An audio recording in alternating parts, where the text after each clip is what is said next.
Bonjour à tous, c'est Stardust Dragonfall et bienvenue dans cette nouvelle vidéo.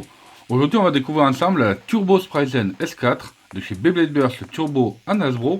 Donc en fait c'est tout simplement la Chosette Spriggan en version Hasbro. Donc j'ai enfin pu me la procurer, donc j'en suis super content justement, c'est une de mes toupies favorites en Takaratomi. Donc il me tardait de pouvoir la tester en Hasbro. Donc c'est bien la Beyblade Burst Turbo en version Sync-Shock. On va donc trouver la Turbo Sprite S4 DR68 TB12-S. Et on va découvrir cette toupie ensemble. La voici. La Turbo Sprite S4 Zero Wall Zeta S. Au niveau du dos, donc c'est une toupie de type équilibre à double sens de rotation avec le fameux système Kakusei en version Hasbro. Donc on va voir s'il est aussi dur que la version Takaratomi. Allez, on va l'ouvrir. Donc voici la toupie déballée. Comme d'habitude, on va retrouver les petites notices, etc. de la Turbo Sprite S4. On va trouver le Light Launcher LR vert que l'on trouve d'habitude chez Slingshot. À double sens de rotation donc.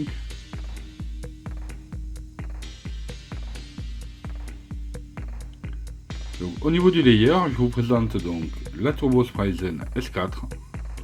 Qui est juste magnifique. Donc moi c'est une de mes toupies favorites en Takaratomi. J'adore la jouer dans plusieurs combos et je trouve qu'elle est excellente. Donc tout d'abord on va regarder un petit peu comment elle est faite. Elle est vraiment super classe. C'est une très très belle toupie. Donc il me tarde de pouvoir la tester justement en version Hasbro, voir si elle est aussi forte que la version Takara. Donc c'est un layer à double sens de rotation. C'est-à-dire qu'on va pouvoir changer de passer de la rotation à droite à rotation à gauche. Tout simplement en tournant la pièce que vous avez ici avec votre lanceur. Voilà, par exemple, vous le prenez. Donc là, il est en rotation à droite. Et là, vous l'avez en rotation à gauche. Vous voyez. Le seul petit défaut, si on peut dire qu'il y a un défaut, voilà, c'est qu'il vous faut démonter la toupie. Mais bon, il n'y a rien de compliqué. En soi, ça va très bien. Donc de plus, ce système a maintenant aussi un système Kakusei qui dit que normalement, suivant la vitesse de rotation de votre toupie, donc suivant votre lancer, vous allez avoir les petites ici, on peut appeler ça des lames, les petites lames noires qui vont sortir et qui vont bloquer un petit peu le système de burst. Il ne va pas l'arrêter, il ne va pas le stopper, il va juste le ralentir un petit peu. Donc comment ça fonctionne en fait? Donc quand il va être lancé rapidement, vous allez avoir les ailettes ici qui vont sortir. En général, celle du côté vous avez lancé. Voilà. Et là, comme vous pouvez voir, vous avez ces petites pièces là qui ressortent à l'intérieur du layer. Ici. Qui permettent donc de bloquer un petit peu le burst avant de prendre un choc. Donc voilà pour le layer. Ensuite, on va retrouver le disque 0 que l'on ne présente plus maintenant. C'est un très très bon disque à frame. En général, il fait un très bon poids, il est très bien équilibré. Donc on va voir ça ensemble. Mais voilà, c'est l'un de mes disques favoris aussi. Au niveau du frame, on a le frame Wall. Donc c'est un très bon frame, utilisé énormément en spin steel et en combo d'endurance. Et franchement, il est excellent. Donc très bonne pièce. Et enfin, nous avons le driver Zeta S. Donc pour la version Slingshot. Donc il a un ressort qui est quand même assez souple. Ensuite il a un gimmick, c'est-à-dire que sa pointe on va pouvoir la modifier dans 3 modes différents. Donc celui-ci est censé être appelé le mode défense, mais là apparemment je vois qu'il est quand même super plat alors qu'il est censé être arrondi.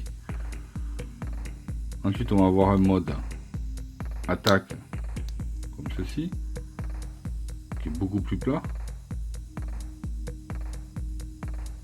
Et enfin,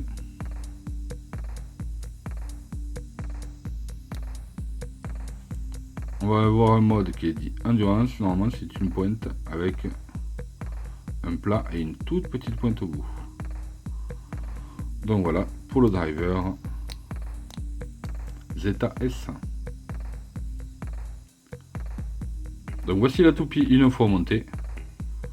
Donc déjà de base c'est une toupie très très classe. Voilà, moi j'aime beaucoup.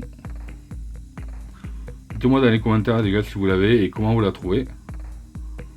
Moi perso je la trouve super classe. Donc on va la tester après. On va voir ce que ça va donner. Mais je trouve qu'elle est vraiment très très belle. Et je souhaite qu'elle soit aussi belle qu'efficace. Comme ça, ce sera également ma toupie préférée en Hasbro. Donc maintenant, on va faire le test. Donc c'est parti pour le test de la Turbo Sprite NS4. Donc tout d'abord, on va la lancer donc toute en rotation à droite avec les différents modes. Et on va voir si on arrive à activer le système Kakusei de chez Hasbro.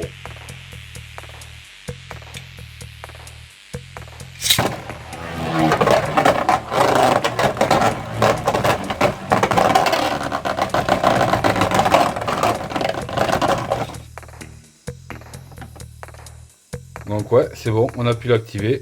Et on peut voir justement qu'avec Wall dans ce stadium, et bien ici ça frotte et ça la diminue énormément. Donc quand elle est au centre ça va très bien, mais quand elle est aux extérieurs c'est pas top. Donc on va changer le mode. On va lui mettre le mode attaque.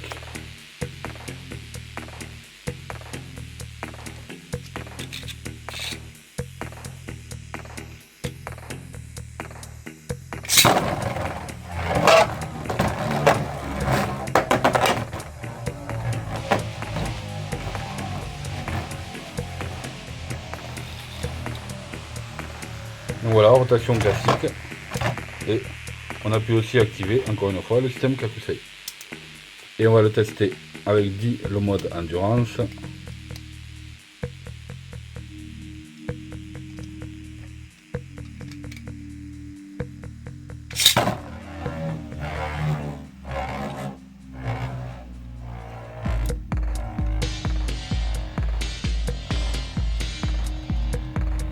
Donc c'est plutôt pas mal. Test concluant.